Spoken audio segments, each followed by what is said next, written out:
好，那我们来看看美国的总统吧。川普到了联合国去演讲，哇，这个总算比上次风光一点点，因为上次他讲的话，在台下很多人在讪讪的笑着。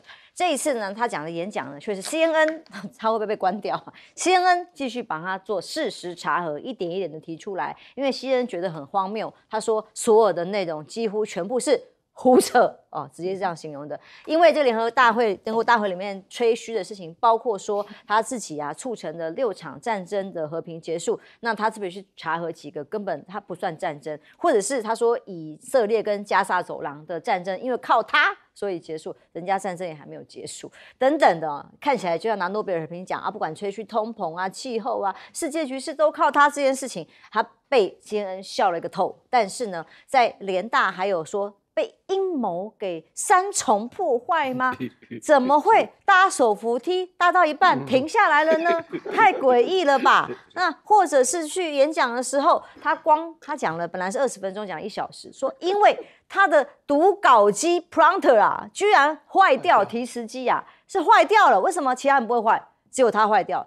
他就特别讲，一开始接上开始就说我的电扶梯、提词机连音响都故障，是真正的耻辱。这些事故是3重破坏行动，联合国秘书长必须立刻展开调查，有人要丢工作了啦！那联合国回应说，川普的摄影师误触手扶梯安全装置，然后提词机是白宫自己操作了。难道白宫有间谍吗？内鬼吗？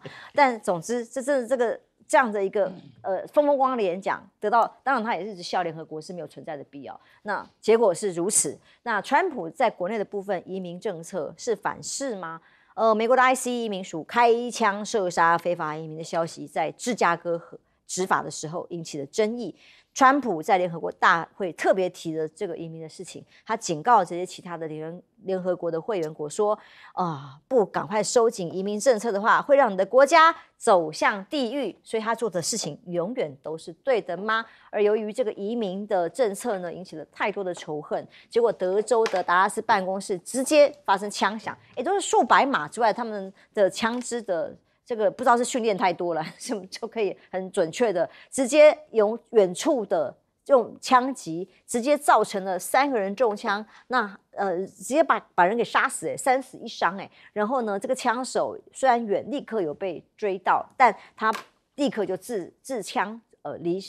就不用负责了这样，但是这个嫌犯遗留的弹药上面刻的就是反 ICE 的字眼，显示他就是对于反对移民执法的立场有关吗？枪手朝 ICE 开火，川普说是极左的民主党妖魔化执法人员所造成的。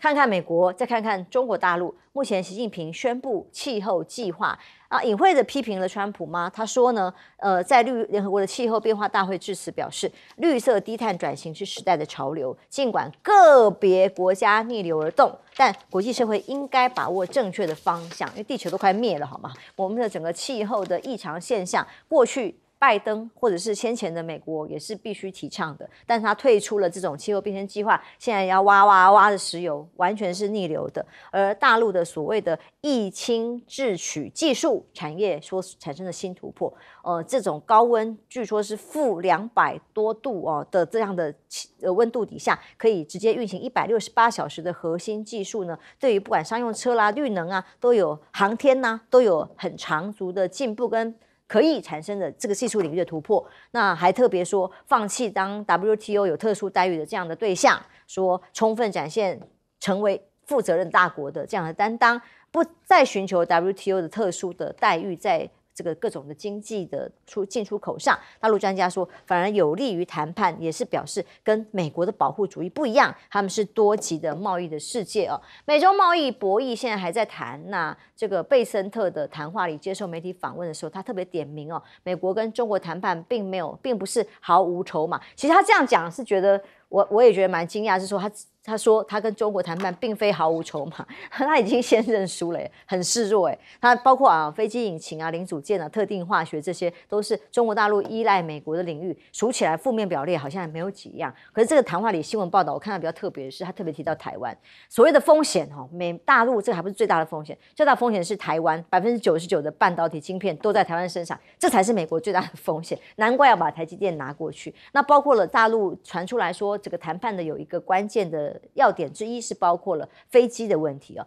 有消息人士说，大陆的商用飞机目前计划今年交付大概25架哦。那买波音如果不买啊，或者是有增加，这个还在谈判。那但是自己的商用飞机有没有办法真的完成达标呢？那目前的交付目标本来应该是到75架的，结果只出现了25架，是不是有一些关键的环节被美国给卡了呢？那像阿根廷啊，暂停了谷物出口的关税，结果呢让美国很生气。为什么？因为中国大陆就大举的很多贸易团体就去大举的买了这个大豆啊，就是像美国农民卖不出去的大豆啊，2天连续采购了20船阿根廷的大豆，美国议员生气啊。痛骂说阿根廷背刺我们，背叛了我们啊！这是根据路透社的报道，20船130万，在美国帮助阿根廷稳定经济的时候，却损害了美国农民的利益，这传到了川普耳里，不知道还要怎么追究。亮哥，看看川普在联合国的表现。他第一届就去联合国演讲过了，那时候下面嘘声不断，那这次大家不敢嘘他了，因为上面搞不好有美国官员在那边点名，哪一个国家嘘你，回去要增加关税报复，所以大家就静静的听完啊。那基本上都在宣扬他的特殊政策，甚至还把拜登骂一顿，真是笑死人了。他抽到了在骂拜登，在联合国骂拜登啊，对啊，真的那美国自己还欠联合国30亿美元，对，美国每次都这样啊，因为不能超过49亿啊，超过你投票权就停了。那现在欠到30亿啊，其实联合国可以跟他讲啊，这学赖清德啊，左荣泰不是这样，你给我砍预算，你钱没给我，所以电梯没电啊。哦，原来如此，可以来跟他瞎掰啊。新司机也没有。这个我觉得中美现在的关系啊，是有点斗而不破，谈而不让，有点这个味道。那其实大豆，你如果要去救责阿根廷，那巴西不是更严重？真的。其实这个坦白讲已经来不及了啦，因为美国的大豆，因为它就那个现在船还在海上，巴西那个船还在海上，9月出船的嘛。那你现在要立刻下紧急订单，我看不可能了，所以很明显是叫台湾来垫了。我们台湾不是要买多少算多少，我们要买100亿美元嘛，4种农产品嘛，我估计第一个一定是大豆了。有这个项目。对啊，那就台湾先补个这个20-30亿美元的大豆吧，啊，那我们开始吃转基因的我们豆浆了。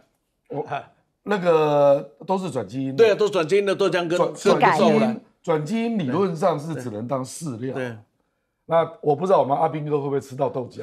我们平常就会知道了这样子的。对了，因为它会大量进来。对，那因为他卖的给大陆都是当饲料用的，或者榨油。那人体食用的都是用非转基因的，对啊。那所以我不知道会发生什么状况，可是我们台湾要接盘啊，接一部分的盘啊。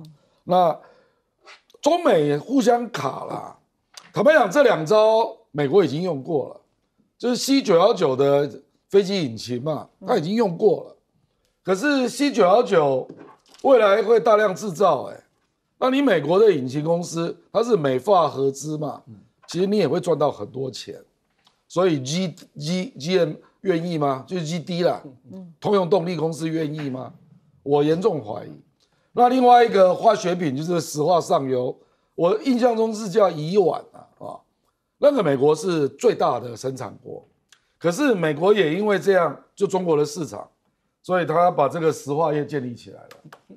你不要卖中国，那他可能出口有50%以上都卖中国啊，那你不是打到自己吗？所以我是觉得这2个筹码他都用过了，对，那后来又恢复啊，所以我觉得贝森特真的是没有在认真动脑袋，因为这个连我都知道，因为本来是制裁了一阵子，然后业界反弹嘛，他又回来了啊。那中国 C919出击比较慢啊，其实是因为它的生产线不够多了，而且它国外的签单量还没有那么大啊，所以他不敢把生产线立刻做大了因为这样还是有风险，所以他还是要等欧洲、美国4行证的问题了，尤其是欧洲。那目前还没有签下来。是委员看到川普在联合国的演讲啊，因为其实对比一下，他就一直说联合国就是无用的东西的概念了，就是什么都不好嘛。但是人家李在明说，哦，南韩现在证明了联合国存在的必要。这样，我昨天花了50几分钟，很痛苦真的看完了，看不看又不行，但实在都痛苦。那我只有得到一个结论，他骂人家你们都是一群垃圾，然后呢，美国的报纸说你讲的都是胡扯，垃圾对胡扯，这哪里是一个堂堂大国的身份呢？哎，你注意看，他上去的时候那态度多傲慢了。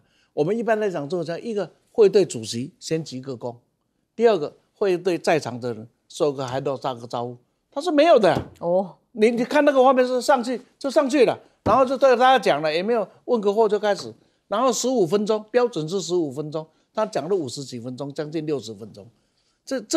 这个呢，不是有人问我说，那为什么不跟他按铃？我开玩笑，一个国家堂堂国家元首来一个地方演讲，讲15分钟，你控制自己，这是你一个应尽的义务跟礼貌啊。假如还是按铃，有没有？你以为是学生的辩论赛啊？很扯，他自己把自己的那个总统给做小了。然后美国现在在全球到处退群，甚至联合国照他这种讲法，他还会退群。但是不要忘了，联合国之所以到20次大战几十年还能够留下，不像国际联盟那么样子的悲惨的命运，是因为它有一个很不公平的设计，叫做强国有这一个怎么样子呢？火贼权。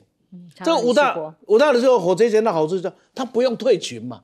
那你们吵完了之后啊，我决定就结束了嘛。所以他干嘛退群呢？他不会退群的。这个就联合国存在的一个价值，这个价值你美国充分的享受了。在这个时候，你讲你要退，我告诉你，没有人会反对。假如美国真的退了，我可以在这里一个退了以后，美退中进，然后呢，联合国总部搞不好会到上海，不是开玩笑。那真的到有那一天，这种笑话成真有没有？会不会可能？依照你这种话，怎么不可能呢？像气候问题，气候今天美国把它当作是一个这个川普当作要退出的一个重要的理由，说那是骗人的。可是别忘了，中国大陆很认真的把改善气候视为它未来新质生产力所运作的前盘的一个部分。换言之，它不只要达到碳中和的目标，让自己的国家达到世界的一个标准，也借着这个目标的达成，让自己也成为一个真正先进的国家，这个才对嘛。那美国这样的做法真的不像老大。至于 C929，我必须讲，已经飞100万小时了，已经飞100万小时了。所以他继续下去，你们花不花不重要。那美国手上有没有筹码？我必须讲，有筹码早就出了啦，不会打到1年以后才出啦。对，没错，对不对？很简单，哪有说我们能够赌博？我输都已经快脱裤子了，我再拿筹码。他讲说我并非没有筹码，你早就有，早就用了，不会留到这个时候了。所以呢，就不要再扯了。当你不断的延期的时候，输赢已经很清楚了。聂老师，像气候变迁这种议题，以为是人类文明的共同共识，结果就是由川普就是跟大家不一样。要讲就要，我先讲一个筹码问题，真的很有趣啊。两个人打架的时候，你看到对方很厉害，他已经把你吓到，你一定说你不要以为你这样，我也不怕你哦，我也很厉害哦。这个怎么感觉那个气势完全反过来？美国怎么会讲这种话？这是第一个。第二个人讲到气候变迁就是退群嘛，川普1.0版，他退了 TPP， 我也退巴黎协议。但是我其实从某个角度很聪明的，他是一个聪明人，因为他从头到尾都是一个自信的商，他所有东西都想到dollar钱。他退群是可以省钱的，因为所有的群他都是 give too much take a little， 你知道吗？他去拿的比较少，他只要一退就省钱。那这次呢，想退群省钱，又搞斗局省钱，就是教育部又想要一直逼了鲍威尔呢降息的，让这个多少讲点利息省钱。我觉得这个想法真怪。我现在还是回来讲一下 UN 这个东西，真的这次啊，我看到这 UN 东西啊，只有6个字嘛，笑死人又吓死人。为什么？他的话语真的是这样。我跟你讲，第一个哈。这里面很多笑话嘛，你有没有听到那个马克宏进不去那个 UN？ 有没有听到？笑死，进不去，警察就是不让他进去，不管你知不知道他是不是马克宏，多糗啊！他要打电话去给那个川普说：“哎，你让我进去。”他是马克龙。对呀，还要人家这笑死。那为什么？真的，你刚才说他不像这个总统，我跟你讲，他太像总统，在他自己的眼中，他就是全世界川帝皇帝，你们都是我子民啊！表现一副傲慢样子，开玩笑，你们都是我小弟。UN 算什么？在我美国之下，也不过在我纽约5大区中的曼哈顿的第1大道到第3道中间一小块的40街到42街，旁边几个 building， 中间那个 building 呢也没什么，就是我车子过去都是我的。我觉得这个人已经有点问题了，狂妄之外还有妄想这个被害妄想症，所以才会出现那3样东西。我们手扶梯才发现电扶梯原来是他自己的设计师搞，这个摄影师搞的。第二个呢，提词机，你说是不是自己人？这个还有类目，这个要反他的，还搞不好真的有了。不过我先讲一下。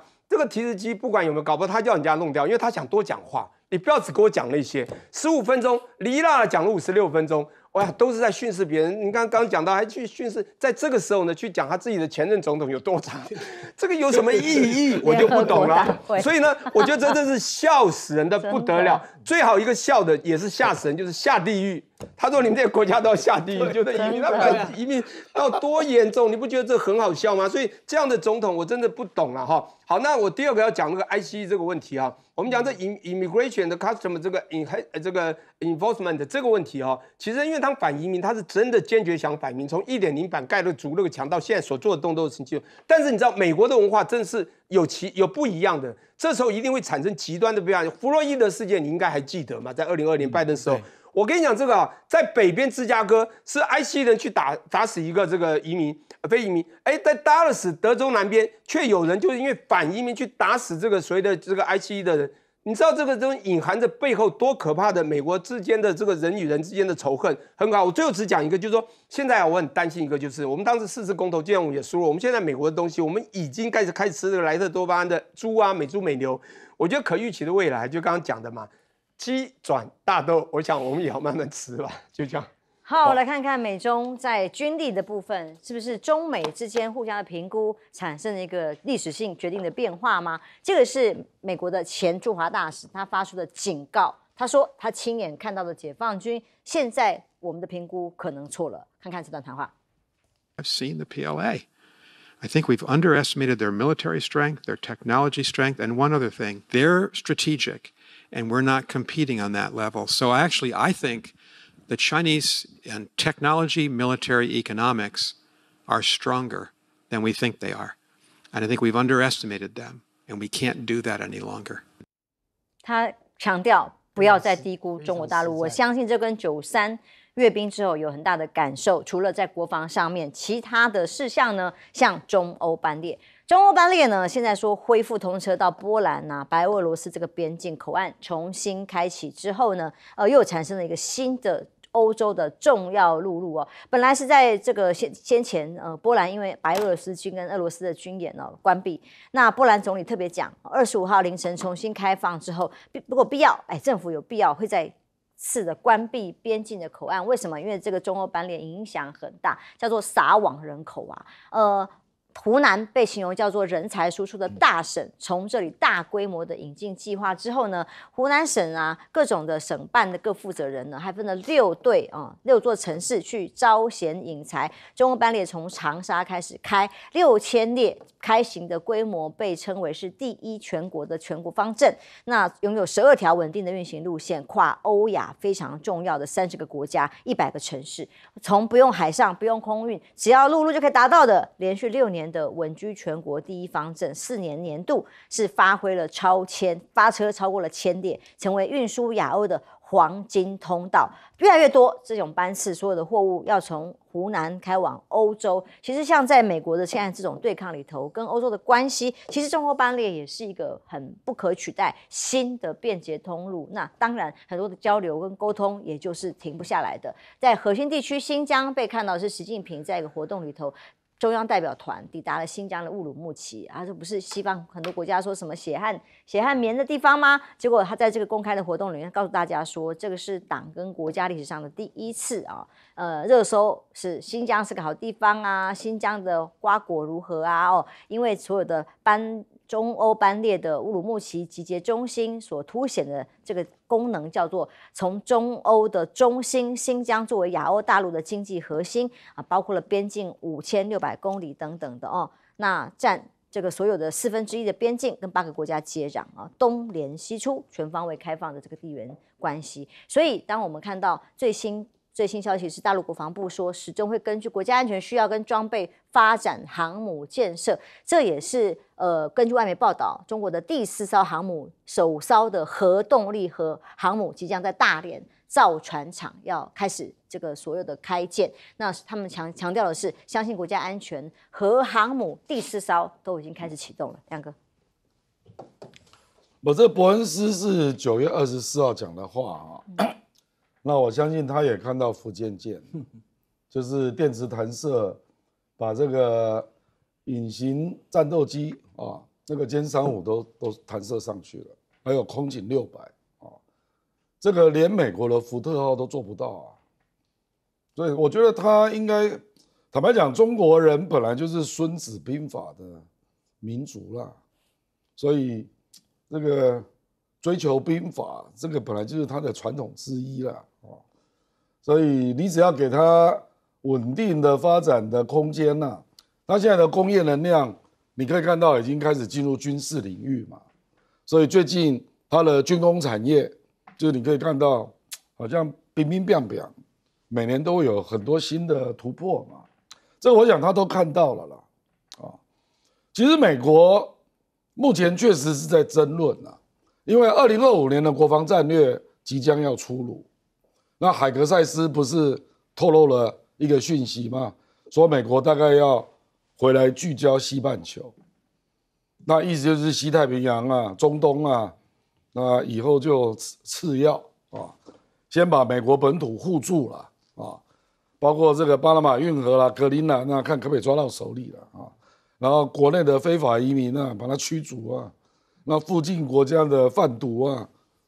派这个军队来做镇压，可能会焦点会蛮不一样的，尤其是在川普未来的两年多的任期内啊。那这个当然会造成西太平洋整个战略战术的调整啊。那至于波兰关闭边境啊，我认为真正的压力是来自他自己啦。因为坦白讲，这个也对他来讲也是重大的收入啊，而且你得罪一大堆欧洲国家。你挡到德国，挡到荷兰，人家会抱怨嘛。中国其实影响很小，因为他们是到了这里钱就断了，后面是后面的国家要出钱的啊，所以是欧洲的国家在抱怨啊。那人家也因为这样，所以开始在识别的可能性啊，比如说以后中欧班列可不可以绕过波兰啊，或者用北极航道，至少有几个月可以用嘛。大概之类的，所以波兰大概也知道不能这样硬搞下去了，而且它也有农产品要卖到中国，那也有这个回运的问题啊。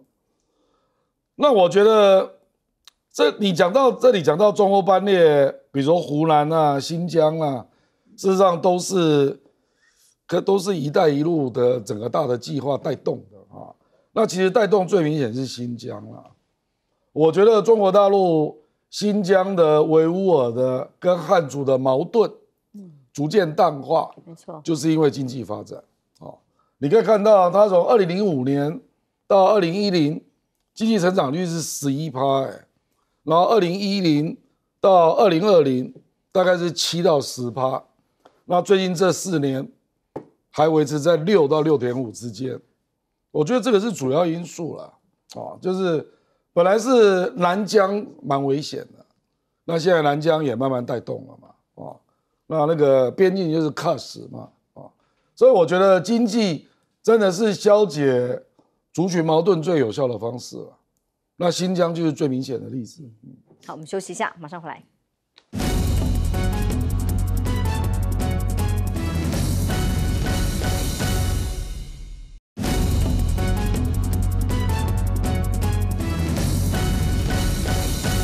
如果中中美比一比，除了在武器科技发展之外，对于人才呢，美国现在正在限制各种进来的科技人才还要加很高的这个签证费。大陆呢，反而是一直想尽办法在把人才捞进来嘛。委员，他们在各省捞进人才的部分是竞争得很厉害，因为进到省城的一个户口是蛮重要的。西安这几年有去的朋友一定会发现，西安这几年的进步超出你的想象。贵州、贵阳这几年的进步也是一样，这里面的进步都有一个条件，就是当地的政府设计了很多吸引人才进来就业的条件。那不是投资，是就业。所以一方面企业要进来，企业进来就要有人才嘛。那没有人才，企业怎么会来呢？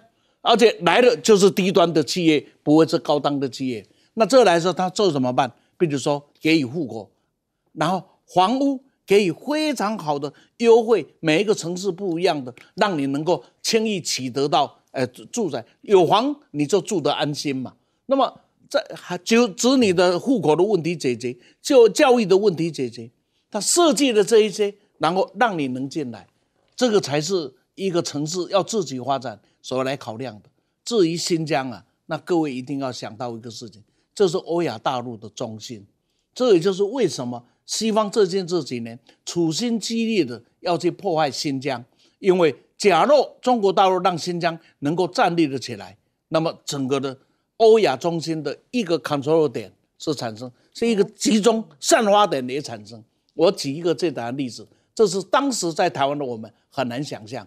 我当时30年前快到新疆的时候，我就问有没有台商我想新疆怎么会有台商？他有，统一就在这里。我想说，那统一企业跑到这里来干啥呢？有一天我碰到统一当时的林总经理，我就问我说：“你们去新疆前那个你不知道那边生产的食品、生产的东西，我可以销到中亚、西亚，然后进东欧。这台湾的角度很难去想到的一个市场。第二个，因为那里可以拿到非常好的原料，尤其是番茄。番茄所制造出来的番茄汁所形成的要饮吃的所有的酱料跟这饮食的习惯，刚好是中亚、西亚跟欧洲所需要的。这个就是我们当时没注意。不止如此，今天的新疆已经变成，我们就以棉花来讲，过去的棉花采集完以后，然后必须呢这个送到这个东部，然后去印刷棉布，然后再做成衣服再回来。现在不一样了，现在是棉花在这里产，纺织在这里产，制作在这里做。东部的上海、广东这边是负责设计，然后完了之后就从新疆出口到中亚、到欧洲，这个厉害，完全改变了。所以现在再去看新疆，已经跟30年前会有很大的差别。虽然第一次到新疆的时候，我就被吓到了，边城的乌鲁木齐居然有这样子的市况，跨欧亚的新的产业供应链。我们休息一下，马上回来。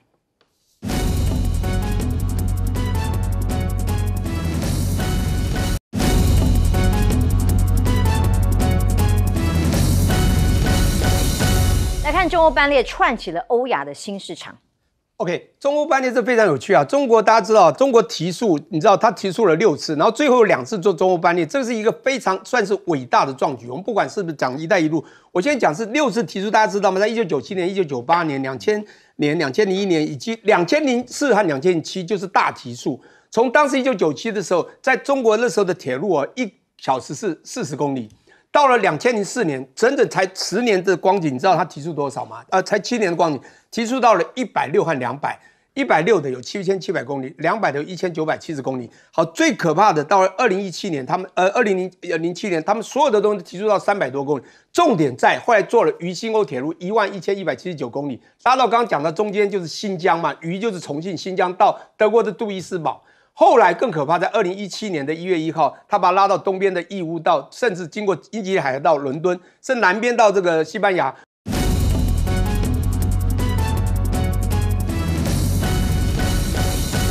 观众平安，欢迎收看 TBS 新闻大白话，我是王浅秋。首先介绍这一节加入我们讨论最新国际国内大白话的来宾，第一位是耶鲁政治学博士郭正亮亮哥，大家平安。前立委李胜峰，主持人好，大家好。淡大财经系教授聂建中老师。全球观众大家好，我们继续来看花莲的灾情。花莲到底是堰塞湖议题还是溃堤？政府叫大家不可以讲溃堤啊，是议题。但重点是灾情真的就是太严重，水量太大，灾民甚至说要求国赔。政府在干什么？这个影片因为没有得到授权呐，但是这里面的很多的灾民的受访都是在泥泞满屋的空间里头。像这位花莲灾民讲，坐在冷气房吹冷气的人，我就问问你，这个国家要怎么办？百姓要这个国家干什么呢？他指的当然是政府官员呐。花莲灾民说，靠政府会倒，垃圾政府哦。为什么他们会这么的气？当然是跟早就有发现堰塞湖的问题，但是没有能力解决有关。是没有能力解决，还是根本找不出方法，还是根本没有去想办法？我们大家来思考一下，从这个时间轴，大家来看一看。当然，现在救灾救难优先，但是这个责任的厘清是灾民生气的原因。在4月3号的时候，有强震造成整个花莲山体的震动，地下地质就不稳定了。到了7月21到26。哇！初步侦测形成的堰塞湖，还有这个山上的泥沙崩塌下来造成的这样的现象的结果，到了8月12号，看到了徐榛蔚县长马上就去求救，还有很多新闻跟中央的反应都看到了相关的内容，说上游在马太安溪这里发现了堰塞湖非常的严重。他说如果没有及时解决的话，会变成山上的不定时炸弹，随时这个水流一崩下来不得了，要求拜托中央行政院协助处理。当时行政院卓荣泰是笑着跟他允诺说，会请经济部、农业部尽快提出解决之道，让地方安心。这个时间轴已经到了8月13号隔天，看看农业部部长陈俊记怎么说的。有关于马太安的这个堰塞湖本身那我们农业部一定会努力的去处理。虽然说这个堰塞湖其实它的来源已久大概90几年就开始形成了，但是因为它现在坝体本身大概有1.7公里这么长，所以我们评估是没有立即溃堤的危险。但是为了下游的居民，我们愿意努力的去做。没有立即溃堤的危险，所以我们只能不会等，但他们有尽力去做。做的是什么？其实我们刚刚上一节谈了，其实是监控，所以知道危险，但还好这个讯息来得及，疏散了8000多人，但没有办法每一个人都可以逃得出来呀，所以在9月23号发生的溃堤，那大量的水跟土石就是这样崩落下来，冲进了民众的家园。苏一峰医师是这样形容的他说，像要形成这个堰塞湖，历史要久，不是大家想象说2个月之内形成的吗？那他认为不是7月21号才形成的，但他重点是在于说，是不是大到不能处理，还有很多方法都没有办法处理，变成是自然的溃堤溢流。农业部还保证说很稳定的，像这种叫做摆烂或是把这个肿瘤放到最大之后再来处理，因为国家在忙着什么？运作大罢免。最常有网友讲其实中央就是在赌什么？快秋冬了堰塞湖会缩小等等，结果现在赌输了，代价就是现在已经是15条人命跟一堆人的财损，还有一些人找不到。改天拿你的命去赌，你愿意吗？那很多人讨论说，其实早在7月6之前大罢免那天就有各种的影像指出，如果不赶快处理，会发生重大的意外，这是会爆掉的。随后应变小组就成立了，然后追踪进度之后，就等到破题的那一天，8月13号开会被质询的农业部部长所以林涛形容这个叫做中央消失的60天，整整60天，中央政府在727之后继续搞823，随后启动了2026民进党选对会，就是不理花莲乡亲迫切遇到的问题。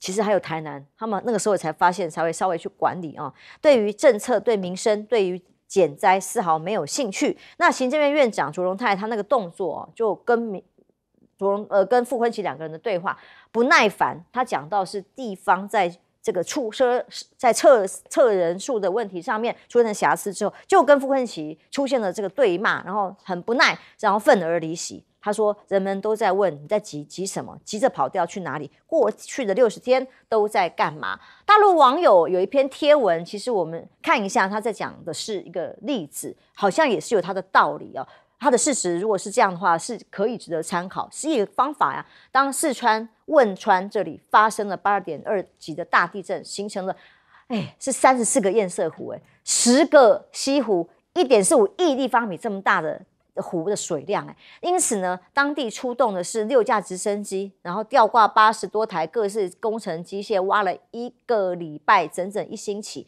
不眠不休，然后把居民早就撤出去安置好了，最后解决了堰塞湖的问题。他说：“你以为我们，当然你们也说很偏远嘛，我们不是说地方很偏远很难到达嘛？他们也是还去跟俄罗斯救了什么借了直升机啦，还有相关的设备等等。”就借来处理，租来处理也好，总是有办法。大家讨论问题的时候，底下却网友的留言是什么？有一些青鸟吗？问题很简单，却不是你们该来的地方，回家好好待你说这个方法什么图2个村吗？望周知是不是这样呢？但总之就先看不下去，没有办法理性讨论。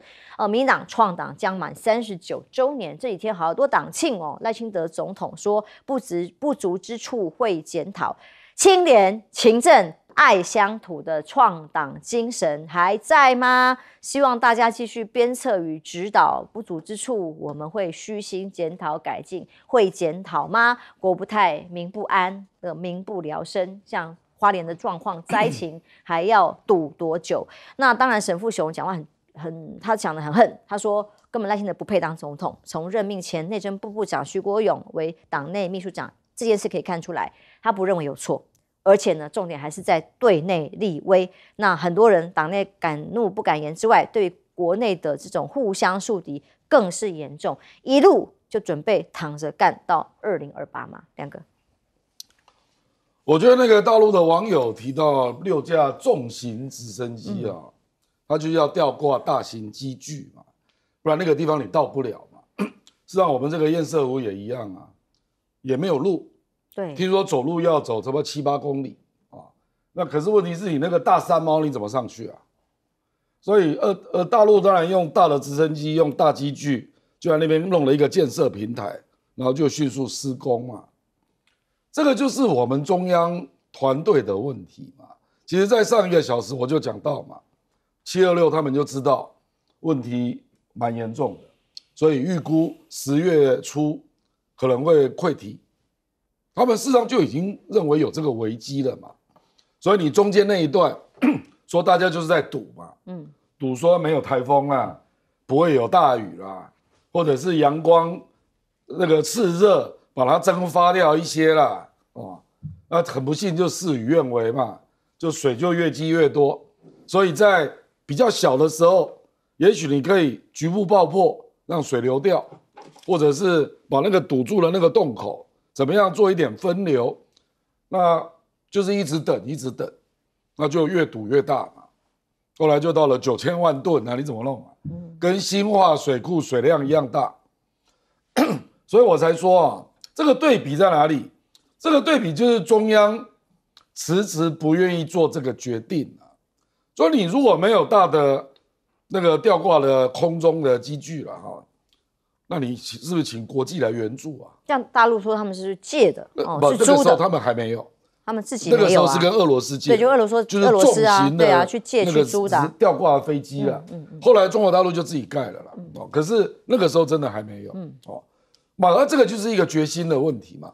其实我们讲过，就中央的能力，就是你要怎么处理堰塞湖，你要不要用大的工程把它处理掉这是中央的部分。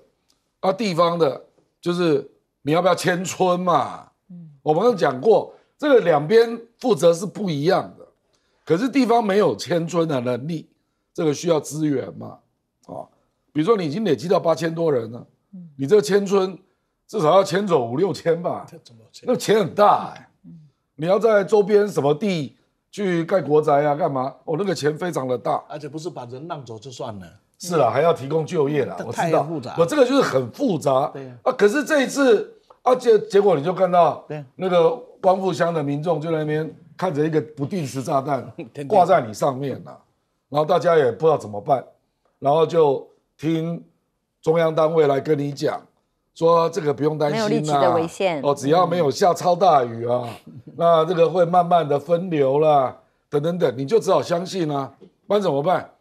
因为住在这里的人每年都在碰到台风，他们都在赌命嘛，所以他们当然只能够相信中央的判断不然你怎么办？不然他就要搬走，要搬到哪里？而且这里都是弱势者，又穷，年纪又大年长长者对，居多实际上的状况就是如此啊。我坦白说，不止这个地方这样啊，我事实上还听另外一个朋友说，新竹、台中都有这种状况哦。那这一次就是赖清德赌错了嘛。那个台风真的本来不会进来的，它是在下面，就飘上来。而且当时预报也都是高雄、屏东、对台南比较危险嘛。而且坦白说，雨量也没有那么大。可是就是发生了，就是这样啊。而且坦白讲，那个水流之大。后来总共出来说，本来到9100万吨，流一天只剩下2300万吨。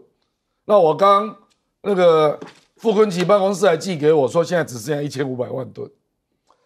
这个水流这么快，一天6800万吨就没了，这谁受得了？你还要说这个叫溢流，这怎么不是溃堤？这个没有一个缺口，怎么可能在一天内？流掉了6800万吨的这个水泥啊，泥水啦，那这个当然就整个乡就淹掉了嘛，就造成这个结果嘛。委员，我们看到了像这样的状况，灾民现在心里的痛，那很气啊，就是要国赔啦。当然只是说，因为他们还没有空处理这个事情，现在把家里处理出来再说。但他们骂垃圾政府这种心情，可以理解吗？当然可以理解。堰塞湖不是在人类的史上是第一次发现，也不是在最近这个几十年中第一次发现。全世界只要有发生的地震，地震之后又发生的水，就这个堰塞湖大概就是都会发生。那堰塞湖有个处理，它是一个不定时的炸弹，你要把它当作一回事，立刻去处理，不能等，越等啊是都会出问题。所以汶川大地震以后啊，那个是我印象非常的深。汶川大地震后形成那个堰塞湖是很可怕的，一不小心又再来了第二次的灾难。所以最后在当时中国大陆的基建的能力要处理这个还真的有压力，所以当时像这个俄罗斯啊，借了重机器来做处理，引流嘛，就挖出另外一个水道。对，因为而且它最重要的是要把机器重机到深山里面去。台湾有没有这个机器？有，我们的金钟有运输机，那个双引擎的波音的那个直升机，那个来载要去堰塞湖所来处理的工具绰绰有余。这问题是政府不当一回事，因为当一回事是这个都不定时在那里怎么办？就要把引进给拆了。他说我不拆引进，我们来赌什么？赌运气，结果赌到最后是人民付出代价。那一开始民党他还想好极了，这一次在花莲，这一次在傅昆萁有没有？那这下喝水啊！这没想到责任是在你自己，因为河川的管理是水利署，河川的管理是政府都没有权利去乱挖，县政府也没有权利去做任何的施工，因为这个施工一定要得到经济部水利署的同意。还有在山上的堰塞湖涉及的土地，还有林业，还有这些树木等等所构成的问题是谁？是农业部林业署。很抱歉，县政府没有受到后面的情况，也不可以进去做什么事。还有这环保这些点点，中央要当做一回事，那我不当这一回事，事情一发生了。昨天在节目我就讲，我说现在救灾，先不必急着就责，因为这是中央的责任。但是没有想到中央自己先跳出来了，先跳出来要来丢，这不对的。到今天为止，你有什么理由可以来逃避做这一件事？再过来，就地方政府最重要的是撤离，有没有撤？他撤了8000，显然他是有撤，但是真的没想到会有那么大的严重的水灾。那谁能知道？很抱歉，县政府不知道，可是卫星知道，我们的林业署观测的知道，我们的农业部知道，但是知道的给予的信息有多少呢？撤了8000，显然是没有想到会大溃堤。现在我们来讲，讨论溃堤跟议题有什么差别啊？好像疫情的时候，那个名词由他来界定。不是你有什么差别？灾难就在那里了，就算议题好了，不是溃堤了，还是灾难嘛？这个政府搞到今天，所以讲一句话，对这个政府是失望到极点，对赖清德总统是失望到极点。这个政府假如哪一天都不能换掉啊，民主2个字啊，从此以后不要用，人民当家做主是骗人的。因为民主的选票在我们的手上，是不能改变我们的命运，只能让他去为所欲为嘛。就是因为有监控哦，然后但是下命令是1天之内要撤掉8000人离开村落，挂一漏万漏了人，中央就觉得地方的责任很大哦，撤离的动作没有配合中央的需求跟命令，那现在的灾情根本是没有办法解决的吗？ OK， 我觉得世上苦人多，有人这样讲啊，知道台湾真的苦人多，而且我们不在当地，你没有办法身同感受。但是我们不身同感受就算了，我觉得政治人物真的不行这样。但是我觉得你今天把整个台湾在你管制之下，我想问一下，你想的是什么？要的是什么？真的，富人跟穷人想的不一样，要的不一样。政府和真正的人民的感受想的也不一样，要的也不一样。非常清楚，这段时间大罢免在823，不管7月20号。县长都发现了这个问题，那也提到的，他提的就是中央行政院希望你帮忙解决。这就是中央的问题嘛？我们非常清楚，刚才讲到这个水利署负责，不管怎么说，台湾其实有专家的，你不管海洋大学什么河海工程啊，或者我以前学土木的大地工程等等这些东西，你要去把它做真正的解决。你今天去撤离啊，我觉得刚讲一个县长，这个等于是一个我类似的是人的一个预警机制。7月25、26发现之前的魏博台风已经造成了那个土石流奔驰的这个，不管这个湖啊是多久以前就有这个影子，但最少那个时候已经给人家感觉有危机。结果8月12号哦，他已经县长就去提了，正好在大罢免之前几天。你觉得政府的心那时候在哪里？我曾经写过一篇文章，为政者要3件事：心才德。你要真的有心为国家把关保护人民，你没有心嘛？所以你的心在哪里？那时候是大罢免。所以你现在用的呢？当然这也使我想到以前那个滚治水啊，用防堵的，还有一个大禹治水。大禹是用疏导的方式。请问你撤离，有人预检撤离，问题真的解决吗？我觉得应该是治本，那也就是真正解决的问题。你觉得很难吗？不管你要什么追造机，我觉得现在世界什么坦克、飞机什么都造出来了。我只要想一下，几千年前，在2000多年前，成都李冰造的都江堰，你看那时候的洪流多可怕。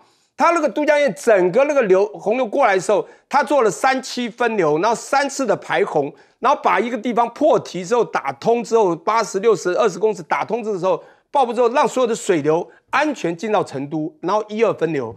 我觉得这是水利工程师没有错，是伟大水利工。但台湾的行政人员，你不需要有才能，但是台湾有很多有才之人。我要讲心才德，第一，你心不在；第二，才起是有，你根本没有去善用台湾之才。第3个就最重要的是道德基础。我觉得现在你就是在推或赖，那我觉得你不去用真正该有的人才，那你也不去真正做解决问题。你到现在事后所讲的话，我又听不太懂了。现在你不叫溃堤，你叫做什么？叫溢流。